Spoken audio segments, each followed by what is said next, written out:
Welcome to Sweet Life Beat Life. We hope this video helps. In this video, I will show how to disconnect a Dodge Charger battery.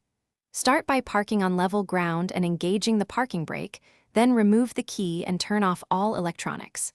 Put on gloves and goggles and locate the negative terminal marked with a minus sign. Use a 10 mm wrench to loosen the clamp.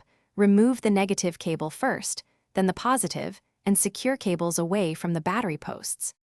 For removal, loosen the negative terminal clamp with a 10 mm wrench and wiggle the cable free, keeping it clear of the battery. Next, loosen and remove the positive terminal clamp, then disconnect any hold-down brackets and lift the battery straight up using both hands. If the battery is stuck, use a battery puller rather than prying to avoid damage. Place the battery on a stable surface and clean terminals with a brush if needed. If you're finding this guide helpful, please subscribe and like to support more easy car tutorials. Quick recommendation: the Shark AI Ultra Robot Vacuum keeps garages and workspaces tidy with smart mapping and voice control, which is great after messy battery jobs. It saves time and reduces dust so you can focus on repairs instead of sweeping.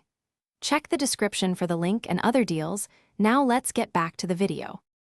After removal, inspect battery trays and cables for corrosion or damage, and clean with a baking soda paste if needed. Dry everything fully, apply terminal protector spray or a light coating of grease, and secure the tray before installing a new battery. When reinstalling, connect the positive terminal first, then the negative last to avoid accidental shorts, and double-check that clamps are snug but not over-torqued for reliable contact. Thanks for watching. Consider subscribing if we helped you.